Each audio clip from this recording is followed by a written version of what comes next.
This is the U.S. Embassy in Tehran. A huge crowd of students has gathered outside the gates. They're demanding the extradition of the deposed Shah, Mohammad Reza Pahlavi. For decades, he ruled Iran as an authoritarian monarch supported by the United States. The students are radical supporters of the leader of the Islamic Revolution, Ayatollah Khomeini. They've been protesting here for weeks. But today is different. Suddenly, they begin to climb the walls. Hundreds storm the embassy grounds. The security guards aren't authorized to fire their weapons. The protesters meet almost no resistance and they quickly break in. They capture 52 U.S. citizens and hold them hostage for 444 days. Wait, really? For their captives, it's a nightmare. For the U.S., it's the start of a major international crisis. In the months that follow, U.S. President Jimmy Carter tries to negotiate with the Iranian militants. But Iran is now run by Ayatollah Khomeini, who openly supports the hostage-takers. The negotiations run through Algeria, which acts as a mediator. Jeff, they have 50 U.S. people hostage. Why don't they just send a fucking mass, like, one of those threaten them with a massive bomb? Like, what? Communication between Algeria and Iran is encrypted. No one can read or listen in. Or so they believe. But after every exchange, Carter knows exactly what the Iranians are saying behind closed doors. How is that possible? The answer leads to Switzerland and a company called Crypto AG. The devices it builds are at the center of a clandestine operation that shaped world politics for over half a century. Because Crypto AG has two secret co-owners, the CIA and Germany's Federal Intelligence Service, the BND. Americans have been the victims of a terrorist attack in Europe. To me, the most surprising thing here was the enormity of this. A series of strikes against the headquarters. Argentina launched the invasion of the Falkland Islands. This is Operation Rubicon, one of the biggest intelligence coups of the 20th century. What is this? Is it like the Enigma?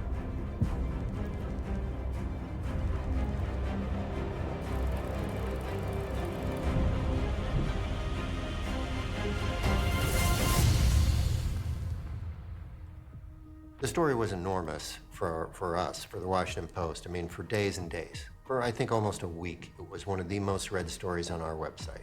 And my interactions with U.S. intelligence people throughout this period were kind of funny. Like, some of them were like, I wish you hadn't done that. But others were like, yeah, how cool. Like, we were part of that.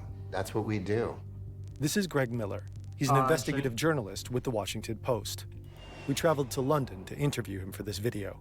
Back in 2020, he broke the story that our research for this video is based on, together with the German and Swiss broadcasters ZDF and SRF. Links are in the description. Interesting.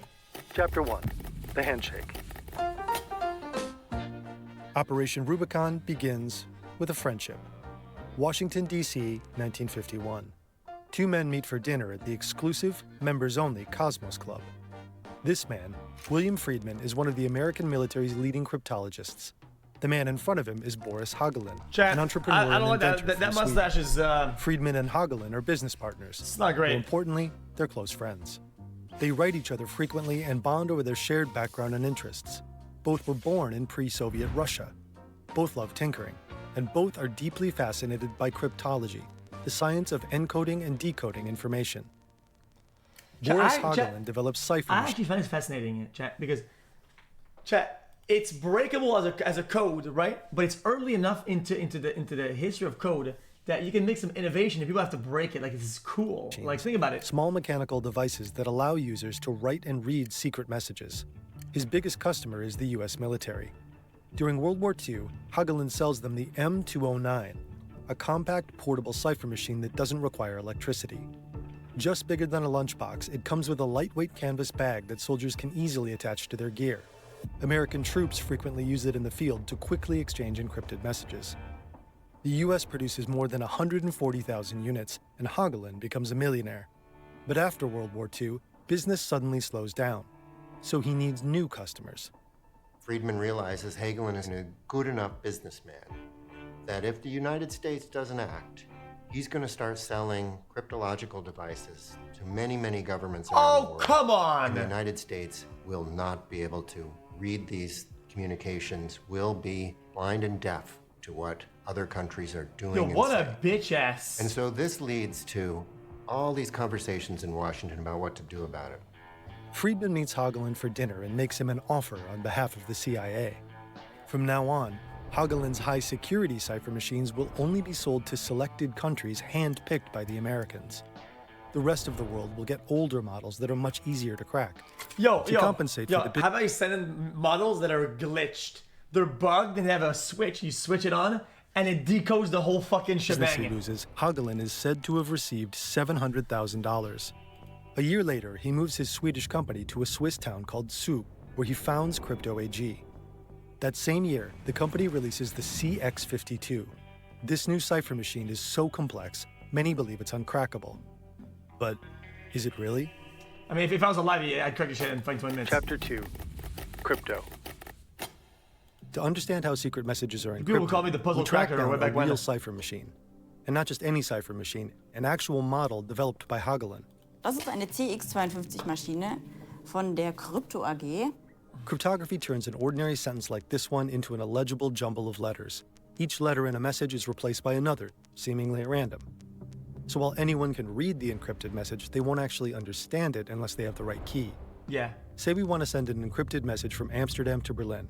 The first thing we need is the same type of machine on both ends. Then, both sides need to know the daily key, which is basically the machine's default setting for the day. That's It determines fucking how sick. the key wheels in the revolving drum are configured. The so-called message key is a short-term setting for each specific message and determines which letter or number is on Yeah, the I top get it, of I get each it. key wheel. To encrypt a word, you select each of the letters on this disk one at a time. Each time, you pull this crank. This is what it looks like inside the machine. Several wheels start to move. Each time you do this, the machine generates a new and seemingly random code. But mechanical systems like this one don't produce arbitrary results. They can't. Most follow fixed instructions or algorithms and are designed to eliminate randomness. So no matter how complex the Jack. algorithms are, they can usually A little bit overcomplicated. Well, I mean, kind of simplified, but Jack, they could do that on paper as well, no? be reproduced. Inside the machine, each letter is assigned a new letter. Oh no, because A the rotating code drum is takes this generating the new thing, letter but onto a when you strip of crank paper, it. which will eventually carry the whole secret message. Well, you can still do that Wir müssen uns jetzt ein Wort mathematically, überlegen, dann but können wir das mal verschlüsseln. Let's try this one. Chat, guys, it would be like one letter alphabetically +5, -3, +9, -8, and that for all the letters, right? And you know what I mean? It's like a Caesar cipher plus the other type combined. That's our input word in encrypted form. Now we can send this super secret message to its recipient in Berlin, by radio, for example, using Morse code. To decrypt it, the receiver also needs a CX52 set to the same daily key and message key. Both sides must have previously agreed on a system that allows them to use the exact same keys and settings. Most of the time, they probably use a shared key sheet indicating the correct settings for each day. This mode selector lets you switch between D and C. That's D cool. is for deciphering and C is for ciphering. When we enter the coded word letter by letter, the machine recreates the original top secret message. Cheers. Yeah, it's not exactly state secrets. We're YouTubers, all right? The CX52 comes in different variants, which differ mainly in their shape, color, and controls. They all work the same way, except one. The one-time pad version is so secure that not even the NSA can crack it. What? Instead I of the can. usual key wheels, this model runs a perforated paper strip through the machine. This sequence of these holes is truly random, making each pattern completely unique. To read one of these encrypted messages, the receiver needs a paper strip identical to the one used by the sender. Oh. This is essentially a temporary key to the lock. It's only ever used once and is destroyed immediately after. Well, that's So, is your busted. Spidey sense tingling? All right, before you go all sponsor block, check this. I mean, chat. Yeah, I mean, yeah, you can't crack this. I mean, GG. I mean, chat. This is literally like modern encryption. Dozens of countries, and he faithfully honors his agreement with Friedman and the United States. The new machines are also sold only to select states. But Over time, that starts to break down. Hagelin becomes frustrated by this. He's giving up lots of money. He's leaving lots of sales untapped because of his willingness to abide by these constraints that the Americans are putting on him. Ultimately, Washington realizes this and decides to make this a more formal arrangement with Hagelin. the CIA makes him another offer. they'll help market his crypto devices worldwide, and not just to CIA-approved countries. Well, hold They on. want as many governments as possible to exclusively use Hagelin's cipher machines. Because they're there's gonna a bug catch. it. The CIA demands he produce 2 different versions of the I CX52. knew it. The first is a highly secure, essentially unbreakable variant reserved for countries the US considers friendly. Everyone else gets a weaker version that the CIA can easily crack. Hagelin I once knew again it. agrees. And once again, It's he what I doesn't would walk do. away empty-handed. This time, he reportedly receives nearly $900,000, which would be roughly $10 million today. On top of that, You he's ain't said to have cracking received shit, $70,000 a Mr. year Delusional. as a retainer. And so Hagelin at that point crosses an important Chat. threshold. He's gone from being What if the keys you type, right? You make it so the plastic will erode over time because you type it, and under the first layer of plastic, there's fucking poison that seeps into your fingers as you press on them. And over time, they use the device, and you will start fucking dying for no reason. sort of Yeah, you know what I mean? but important ally of the West, Western governments led by the United States, to an active participant on the payroll of U.S. intelligence, an asset. So think about it then. For many years, journalists and investigators wondered how exactly the machines were manipulated. It's almost impossible to tell from the outside. That's because there isn't just one machine, but many different versions with different internal settings. In 2021, Dutch IT expert Bart Wessel compared several CX52s with older C52 models. And he noticed something strange. Oh. The bars in the revolving drum have tiny metal lugs attached to them. Why? These lugs slide to the left and determine whether or not the key wheels advance. But in older C52 models, 30 of the 32 bars are completely blocked, held in place by 6 metal discs. Only the last 2 slide bars can actually move. The rest are effectively dead. As a result, You can brute force the end of the code because there's less parameters. Instead of having 32 parameters that can change, only 2 change, which only leaves like 64 combinations. They fucking spam brute force it and they get 64 codes, and one of them will be the correct ones instead of fucking millions. C52 produces far simpler and more predictable patterns, and therefore much weaker encryption. So crypto and the CIA either equipped customers with outdated crackable models like the C52, or they gave them modern CX52s secretly configured to behave like older, less secure models.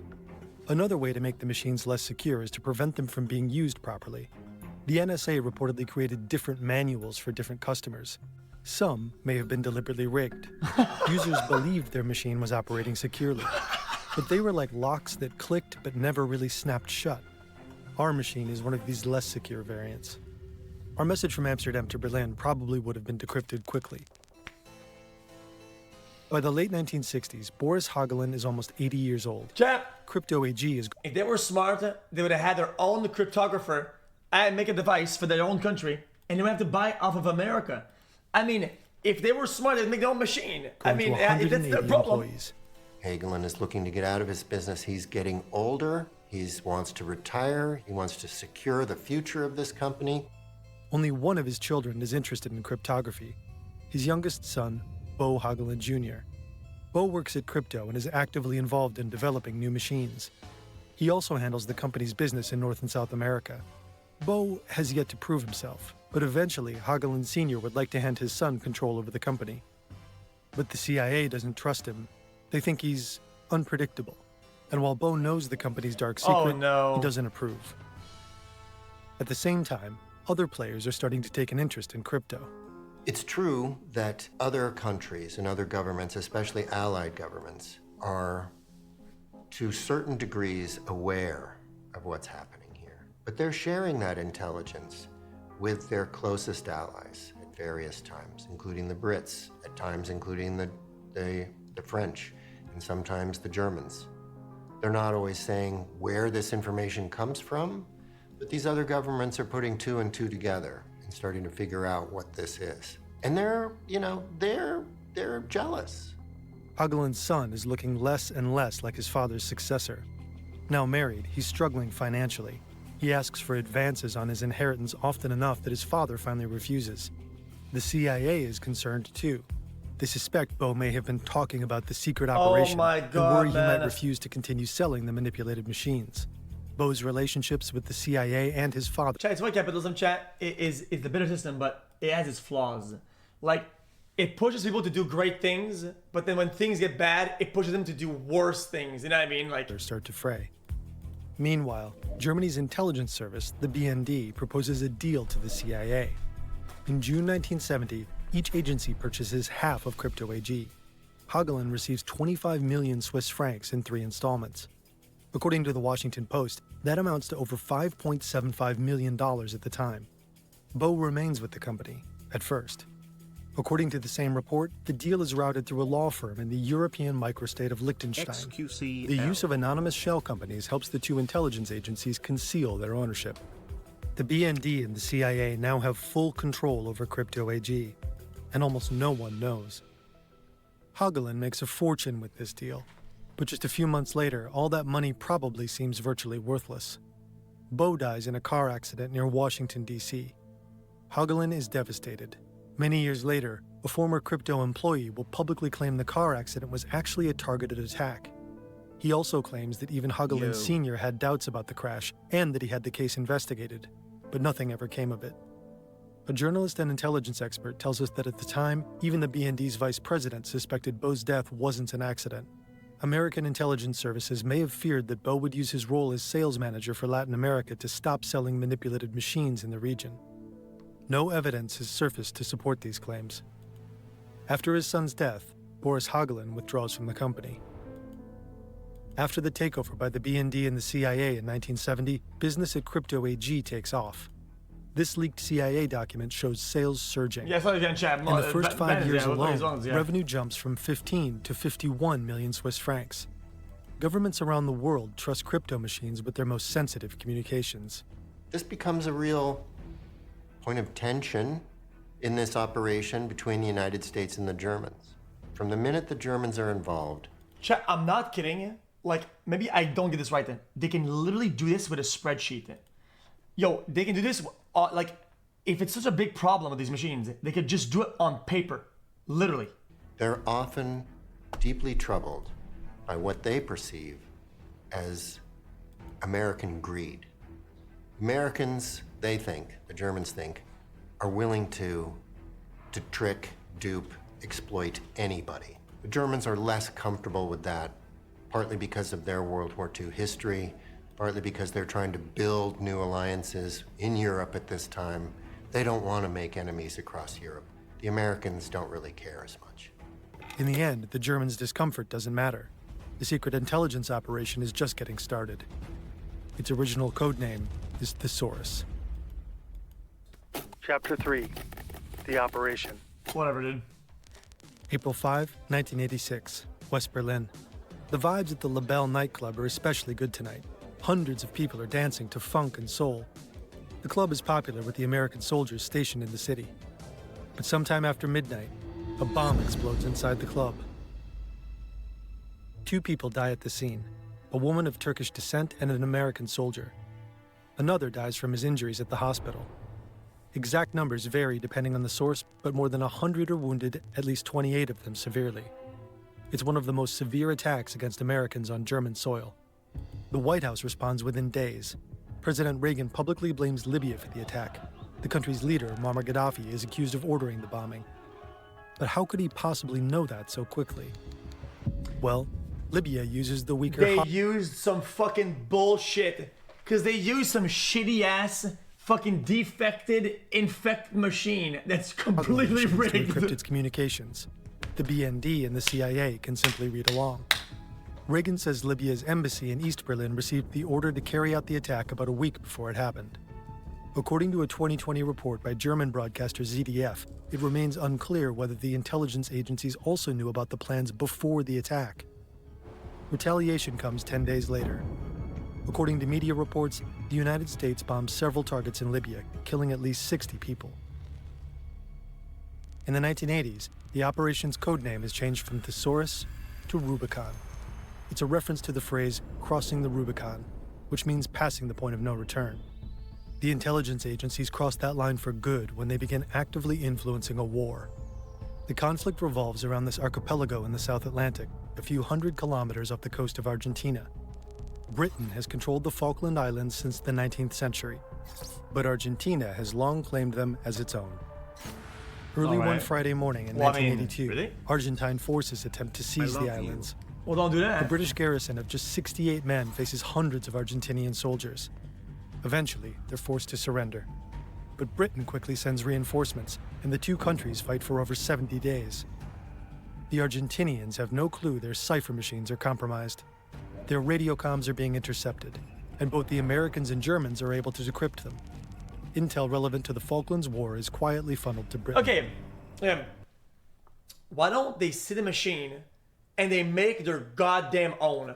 You look at the machine and say, okay, wow, it does this shit. I'm gonna make my own off the same shit.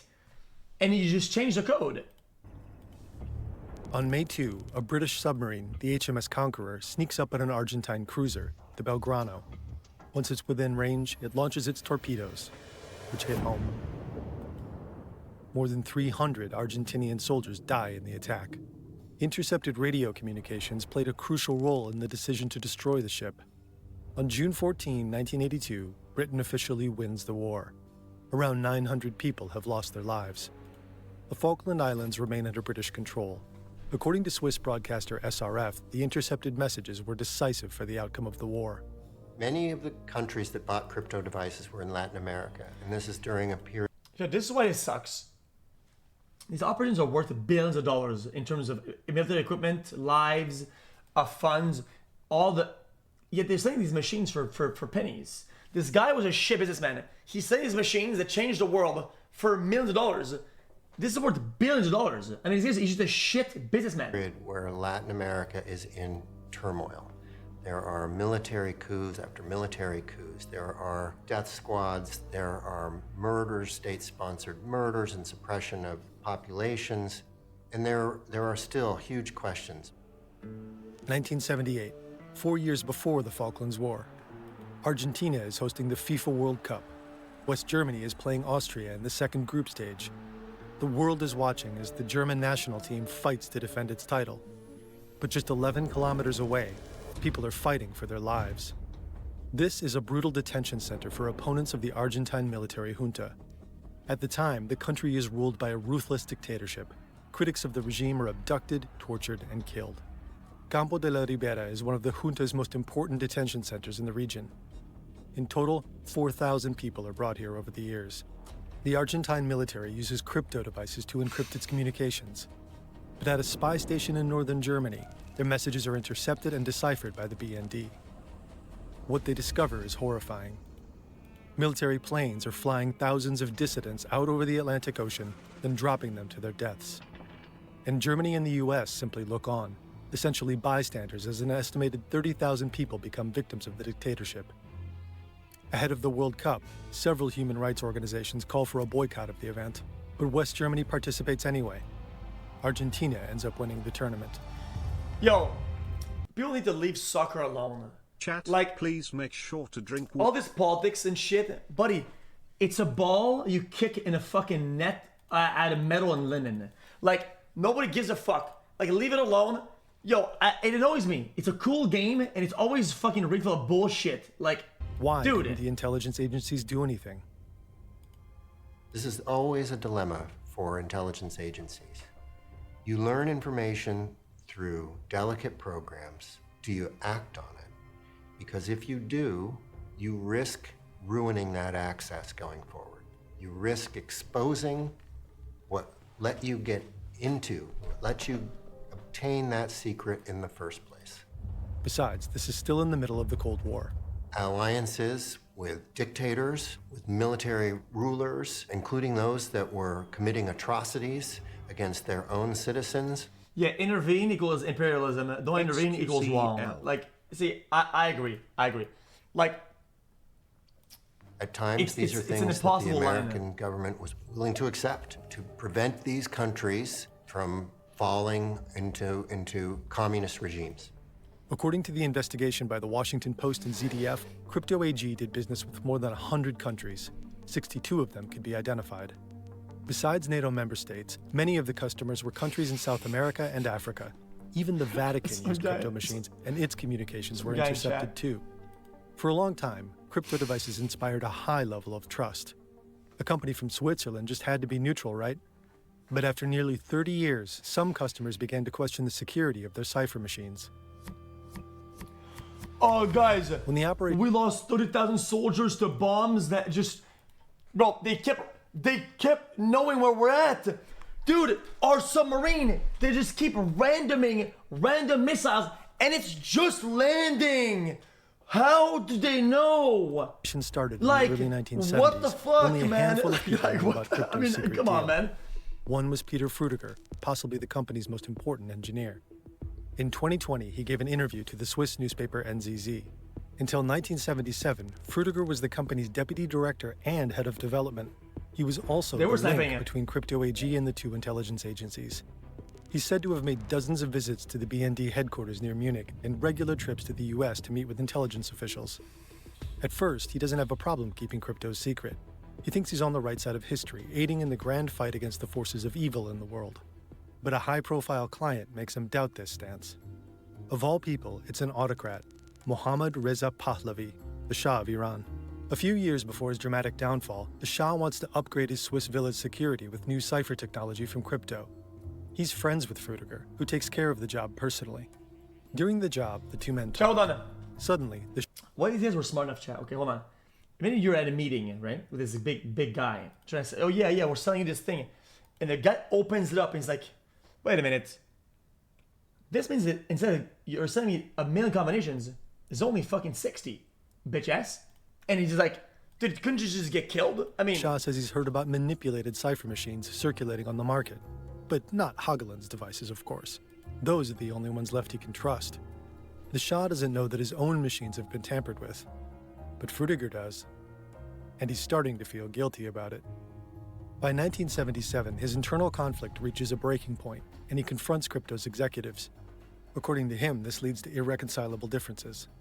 Frutiger leaves the company, contacts the Swiss authorities, and becomes a whistleblower. oh come on. Many years later, he goes public with his story. But he won't be the first to expose the secret intelligence operation to the world. Chapter 4. The Downfall. Hans Buehler is considered one of crypto's best salesmen. He travels the world to sell Hageland's cipher machines. He doesn't know about the company's secret. He has close connections in Iran, and the country is one of crypto's biggest clients. In March 1992, he flies to Tehran for a routine business trip and doesn't come back. Before his return, he's arrested and taken to a military prison. The Iranians interrogate him for months. The regime appears to suspect that Hageland's machines are rigged. Buehler can hear other inmates being shot and tortured. The interrogations drag on for hundreds of hours and produce nothing. He really doesn't know anything. After 9 months, crypto pays Iran $1 million ransom to secure Buehler's release. According to the Washington Post, the money is secretly provided by the BND. The CIA refuses to chip in, citing a policy that forbids giving in to ransom demands. Buehler is finally free, but deeply traumatized. Crypto no longer wants to work with him. And that's when his doubts begin.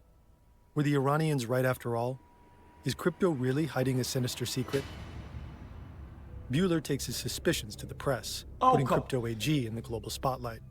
There's a real complicated moral dimension to operations like this when it starts Chat. affecting people's At this point, you can only put the blame, not the blame, but some responsibility on the countries. Like, they should make it, like, how many years? It's been decades at this point. How are they're not making their own machine? Buddy, you just change the fucking code and make your own, man. They're pawns. They're used, they're exploited, they're manipulated. Are you fucking And stupid? they're discarded, right? I mean, Buehler's life was ruined by this. He's tried many years to get people to believe him, that this was an illegal, an immoral operation. Buehler's statements are backed by others, including Peter Frutiger, who's still an anonymous source at the time. Several countries respond by canceling their contracts with crypto, including Argentina, Italy, and Egypt. Ironically enough, Iran does not. In fact, the country starts buying new machines almost immediately.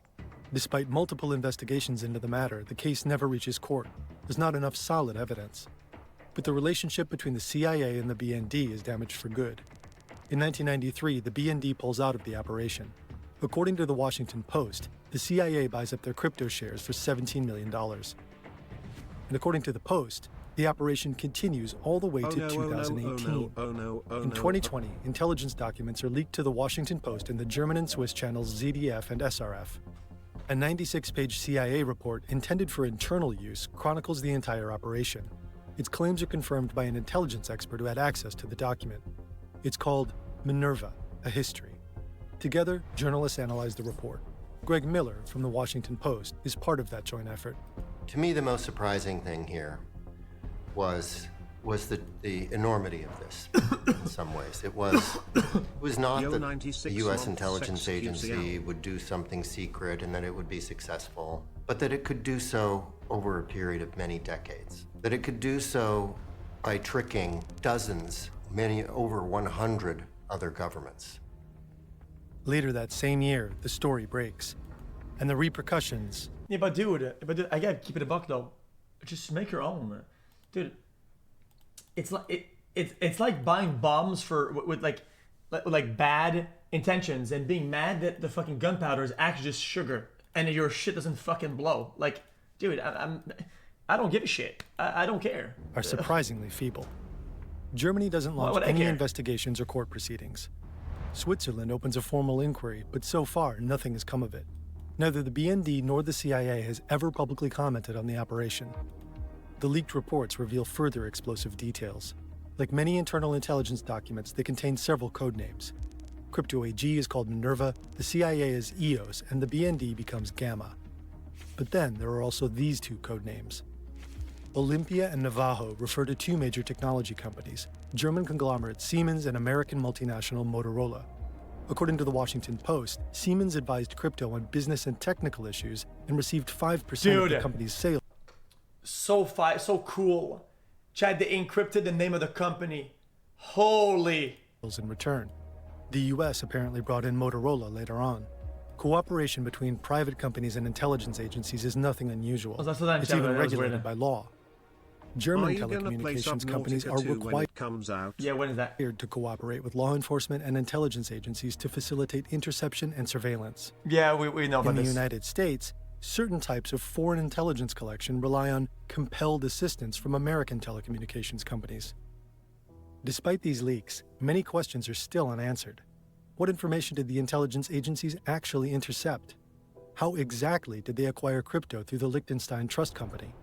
And what about the allegations that the BND continued intercepting certain communications for years after formally withdrawing from the op? Well, stop using the fucking machine. I mean, these people on these countries, stop fucking using it. Everybody knows it's rigged. You know it is fucking glitched. They know it's fucked. They go, oh, I sending encrypted message to this piece of shit device. Oh, my submarines just got bombed. To the ZDF report. The BND received hints about the World Trade Center attacks before September 11, 2001. One intercepted message allegedly contained information about the future hijackers the BND allegedly didn't pass on in time. Whether that information could have helped prevent the attacks, we'll never know. Even today, we're probably only aware of fragments of the full operation and a fraction of its true scale.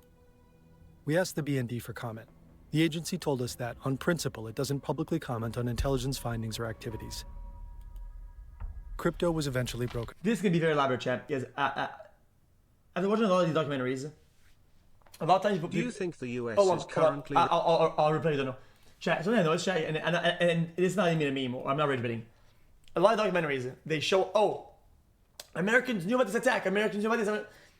Like, imagine the amount of false shit that they get, and the amount of false bait encrypted messages or whatever that they get. Bro, it's probably in the thousands. Like, people do like a bunch of fake shit. Which one do you act on? Which one do you fully take? Like you can't.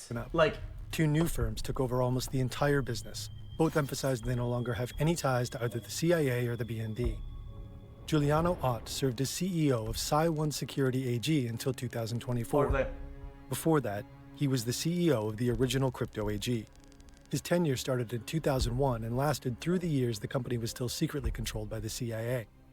When the Washington Post the US is currently rigging arms sold to other nations to give themselves an advantage? ?